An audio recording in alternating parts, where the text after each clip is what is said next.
Olá, gente. É muito bom estar aqui com você. Hoje nós vamos falar sobre você quer uma vida melhor, né? Saiba como, trabalhando o seu emocional. Como trabalhar o nosso emocional para que a vida possa ter uma qualidade melhor. Então, hoje de manhã eu estava trabalhando na execução de um livro novo, né? O ano que vem ou esse ano ainda teremos muitas novidades, né? Escrevendo bastante coisa e recolhendo, né, muitos casos que eu já atendi. Estava até fazendo a conta outro dia, são quase 27 anos de profissão. São mais de 60 mil pessoas atendidas, graças a Deus, né? Então, assim, é muita história bacana. E aí, recolhendo algumas histórias que falam sobre essa questão do emocional, eu estava lá reescrevendo. Quero compartilhar, porque casualmente, né, hoje estamos falando como trabalhar o emocional para ter uma vida melhor. E o exemplo que eu trago no livro é exatamente de uma criança. Na verdade, quando eu já atendi, ela já era adulta, né? Mas ela relatou que quando criança tinha muito medo de escuro, e isso é uma coisa bem comum, né? Crianças com pânico noturno.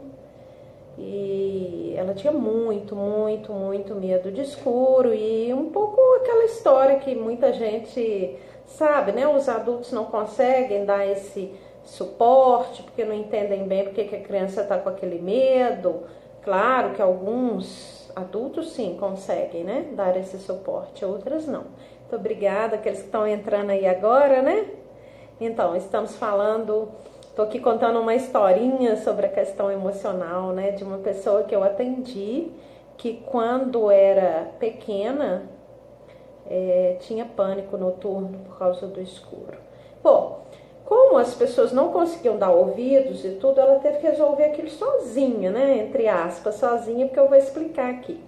Ela começou a perceber que se ela pedisse, uma criança, tinha 4 aninhos, ao papai do céu que ajudasse a ela parar de sentir aquele medo, ela percebia uma manifestação de uma luz, né, no alto do teto do quarto dela, e aquela luz ela trazia um conforto, uma proteção, um descanso, um relaxamento. E ela disse que passou a infância fazendo isso. Então vamos lá. Ela sentia medo. Medo é uma emoção. Medo é uma emoção que faz a gente acreditar que a gente está sob risco. Medo é uma das emoções que mais sentimos na vida, porque de alguma maneira nós sentimos riscos. Seja qual for o risco afetivo, né? Vou perder fulano, o risco da morte, fulano vai morrer, nunca mais vou ver, o risco de dar errado, o risco do julgamento do outro, o risco de não atingir minhas metas, o risco de não ser boa mãe. Percebe? Nós estamos o tempo inteiro com esse medo de perda ou de não atingir o alvo, enfim, risco. Então essa criança sentia medo, o risco do escuro. O que poderia acontecer no escuro, né? Todas as crianças falam, nossa, pode aparecer um fantasma, pode acontecer isso, ou seja, algo que vai lesá-las. Elas acreditam nisso. Sentimento, emoção, como eu já falei, é uma ação do nosso sistema emocional. Veja bem, quando nós estamos sob qualquer situação, o nosso emocional já começa a trabalhar. Só que ele trabalha de maneira a sobreviver, desordenada, né? Risco. Aí começa a sentir tanto de coisa. Tem as emoções positivas também que vêm de uma forma desordenada, né? Eu vou voltar à história da criança, tá? Mas eu quero só fazer um recorte aqui sobre a questão das emoções positivas. Tinha um rapaz, né, ele nem era meu paciente, mas a gente conversava bastante, ele era muito tímido, muito tímido. E ele começou então a se apaixonar por uma moça, e ele me contou um pouquinho do perfil da moça, e eu dizia assim para ele, olha, vai devagar, vai com cuidado, ela é uma pessoa também muito tímida, também um pouco desconfiada, então não vá assim com muita sede ao pote, né? Vai, aproxima da pessoa. Olá, gente, né? Vocês que estão entrando agora, estamos falando aqui das emoções, como trabalhá-las para ter uma vida melhor, né? Então, eu falei para ele, vai devagar, não vá assim com muita sede ao pote e tudo mais. E aí o que aconteceu? Ele já de cara mandou um buquê de flores para ela. Olha, uma emoção positiva, estou apaixonado, vou mandar um buquê de flores. Não foi bem recebido. Ela assustou muito, ela ficou muito desconfiada e acabou que a coisa não evoluiu. Então percebe, a emoção ela vem, pode ser tanto uma emoção, né, de distanciamento, de desconstrução, como o medo, que enfim, em última instância tem ali uma função de proteção, e como pode ser uma emoção declaradamente positiva, né? Estou apaixonado, quero essa pessoa e tal, e de repente, desordenadamente, você manifesta aquilo de uma forma impulsiva e dá errado, né? Então, a emoção, ela é boa, ela tem um papel mesmo de nos trazer o tempero da vida, mas ela, para nos fazer ter uma vida melhor, é preciso controlá-la. Não é controlar de fingir, não. É controlar mesmo de saber a medida certa. E para isso, a nossa consciência, que é a nossa racionalidade, tem que estar conversando conosco, né? Mas conversando coisas positivas, né? Enchendo a nossa cabeça de coisa negativa, não. Então vamos voltar à nossa criança. 4 anos, medo de escuro, medo é emoção forte, desproteção, risco. Ninguém escutava, adulto nenhum dava ouvido, mas então ela tinha já uma crença, inclusive familiar, que Deus é bom, que Deus protege, fazia sua oração ali muito espontânea, infantil, e tinha uma resposta divina de uma luz no quarto que acalmava e etc. Emoção negativa, que no caso dessa criança, trabalhada com uma crença de fé, nesse caso inclusive uma fé religiosa, Papai do Céu me protege. E qual foi a resposta emocional? Relaxamento. Proteção, pertence a Deus, posso tranquilizar, Ele está cuidando de mim. Aí a resposta, a partir do trabalho que ela fez, foi uma resposta que melhorou a qualidade de vida dela. Dormia a noite inteira, eliminou por fim o medo, não levou esse medo para a vida adulta. Então, melhorou a qualidade de vida. E todo mundo sabe, né, gente, como é importante dormir, né?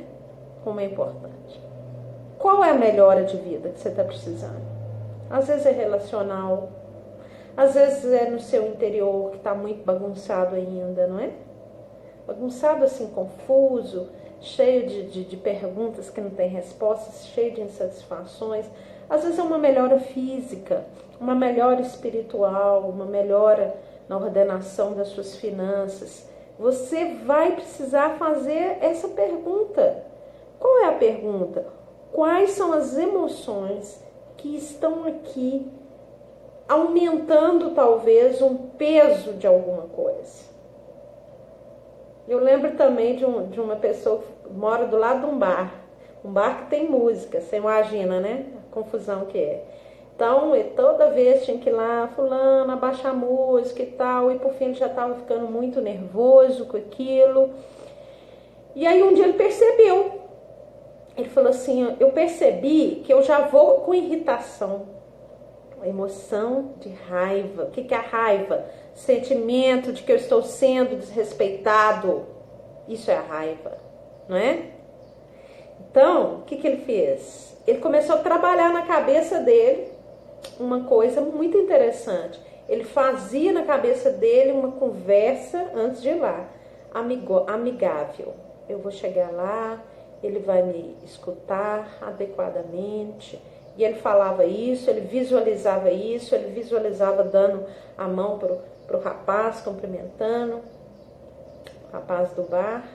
E aí ele começou a treinar isso. Ele fez isso 3 vezes apenas. A partir dessas 3 vezes que ele já foi com uma emoção de que isso seria respeitado, ele foi trabalhando essa crença, nunca mais o cara pôs a música alta. Olha como melhorou a qualidade de vida, não é? Nós precisamos entender, gente, que antes do mundo acontecer do lado de fora, ele acontece aqui na nossa cabeça. A gente fica pensando, vou dar um outro exemplo, adoro exemplos para vocês conectar com aquilo que eu estou falando e começar a praticar. Imagine que você vai fazer a viagem da sua vida, não é? Nossa, eu vou lá, vamos falar um lugar que muita gente fala em ir, por exemplo, a Torre Eiffel. Tudo bem, nós já temos imagens da Torre Eiffel. A gente entra hoje na internet, faz até a visita virtual e a gente faz aquilo tudo na cabeça, percebe? A sua viagem já está acontecendo na sua cabeça. Está acontecendo. E aí, quando você chega lá, muita coisa é aquilo mesmo. Mas muita coisa é melhor ainda. Porque você pode projetar tudo na sua cabeça. Mas aquele travesseiro super gostoso do hotel, onde você põe a cabeça naquela fronha de não sei quantos 1000 fios egípcios de algodão, aquela sensação maravilhosa, só você pode viver. Mas antes, toda aquela bondade aconteceu dentro de você, não é? Toda aquela prospecção da viagem aconteceu dentro de você. Isso é muito sério, gente. Muito sério, porque se a gente fica só pensando no negativo, você sente coisas negativas, né? Do que gera a nossa realidade é exatamente o emocional. Então presta atenção, acabei de dar a dica lá atrás, são 5 minutos atrás. Qual é a melhoria de vida que você está precisando? Qual é a melhoria de vida que você está como meta? Veja qual emoção ou emoções estão envolvidas nisso, aquelas que estão te paralisando, aquelas que estão te fazendo avançar. Se precisar, pede ajuda, compartilha com alguém que você sente muita confiança, é muito importante isso, porque às vezes nós não temos essa clareza sozinhos, não é? E vamos nessa construção. Eu estava dizendo outro dia para uma pessoa que a nossa mente racional, ela trabalha com uma lógica e a nossa emocional trabalha com outra. E nós precisamos, então, fazer as duas se encontrarem. Eu falo, a mente da cabeça pergunta o tempo inteiro. Então, comece a fazer perguntas que vão ajudar a sua emoção. Então, eu dei uma dica para ela. Eu falei assim, qual que é a coisa que mais está te irritando no dia a dia? O ônibus que eu pego para trabalhar, ele sempre atrasa. Então, eu já vou andando para o ponto de ônibus, acreditando que o ônibus vai atrasar. Falei, então você vai, em vez de acreditar, você vai começar a fazer uma pergunta. E se o ônibus vier hoje na hora? E se o ônibus chegar na hora? E se o ônibus chegar na hora? Você tem que perguntar várias vezes. Vai caminhando para o ponto e fazendo a pergunta. Você vai gerar uma emoção de esperança. E se a minha esperança for frustrada, você vai tentar de novo. A gente precisa perseverar, tá? Pode ser que não dê certo uma vez, 2, mas pela terceira, pela quarta e pela quinta. É impressionante como que a coisa muda. E aí o ônibus começou a vir na hora. E aí veio tão na hora, outro dia ela me escreveu, ela falou assim, Raquel, o ônibus nunca mais atrasou. Eu levanto de manhã, eu já nem pergunto mais se o ônibus... E se o ônibus chegar na hora? Eu já afirmo. o ônibus vai chegar na hora. Raquel, mas a gente tem esse poder? Também. Né? O poder não é só nosso, mas é também nosso. Aí eu falei, pergunta para eles o que aconteceu, que o ônibus começou a passar na hora. Ela perguntou, falou, nós tivemos lá uma mudança de horário, houve toda uma estruturação da empresa. Olha que interessante, gente. Como que é importante a gente trabalhar o nosso emocional, porque a gente vai emanando e vai vibrando até outras soluções para outras pessoas, para outras situações de instituição. Eu não estou dizendo que você senta, pensa positivo que tudo vai dar certo. Não é esse o meu discurso, viu, gente? Eu estou dizendo que na base de qualquer acontecimento existem emoções. E nós precisamos começar a identificá-las e reorientá-las. E isso vai gerando novos padrões, inclusive de acontecimentos externos. Gente, até sexta-feira, tá? Uma boa tarde, muito boa semana. Vamos ver aí quais emoções que estão nos dominando e vamos reorientá-las. Perguntas novas, situações novas, resultados novos.